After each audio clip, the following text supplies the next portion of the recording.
It's day two at one of the world's biggest tech events. More than 70,000 people are expected to attend the annual Web Summit in Portugal's capital, Lisbon. Our correspondent Rahul Pathak is there. Rahul. Hi there, yeah, thanks very much. Welcome to the first official full day of Web Summit 2022. We're actually in Pavilion 1, lots of talks going on in and around me, but the event officially began not late last night, yesterday, sort of early evening.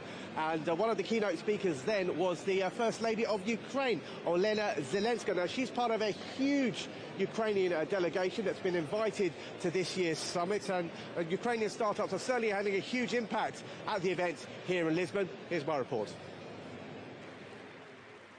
From dignitaries to sporting heroes and startups, one country has certainly made an impact at this year's Web Summit, Ukraine. Their country may be in a state of conflict, but they have been determined to make their presence felt, either remotely or in person, at this year's event. Close to 60 Ukrainian startups have made the journey to Lisbon to promote new products in their fields of lifestyle, recycling and Web 3.0. Companies like Victoria Repper's lifestyle firm Better Me have focused on product development with a view to expand their business internationally. It's a sector they think will be crucial in the years ahead.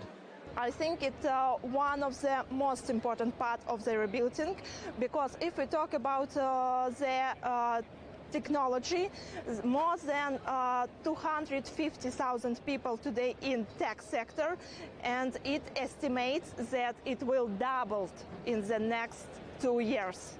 So it's really fast in growing of the sector of the economy.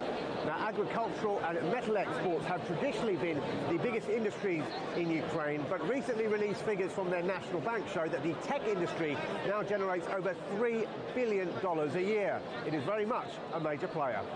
One of the most innovative startups represented this year is Relief, a recycling business that uses fallen leaves to create paper.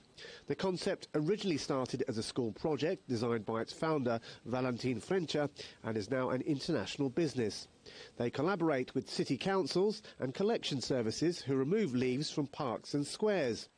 Relief has now expanded its operation to other countries who have different seasonal patterns. When the war started in Ukraine, we started to look a new way how we can establish our business in tropical countries. And for example, if it's Costa Rica, there are a lot of factories which produce pineapples. And during the pineapple growth, a lot of leaves generate from this plant. So when we identify that we can use also this type of raw material. What I mean that we can establish the same company in Europe, in USA, in Canada, but also in the tropical countries. It's a testament to the spirit of determination.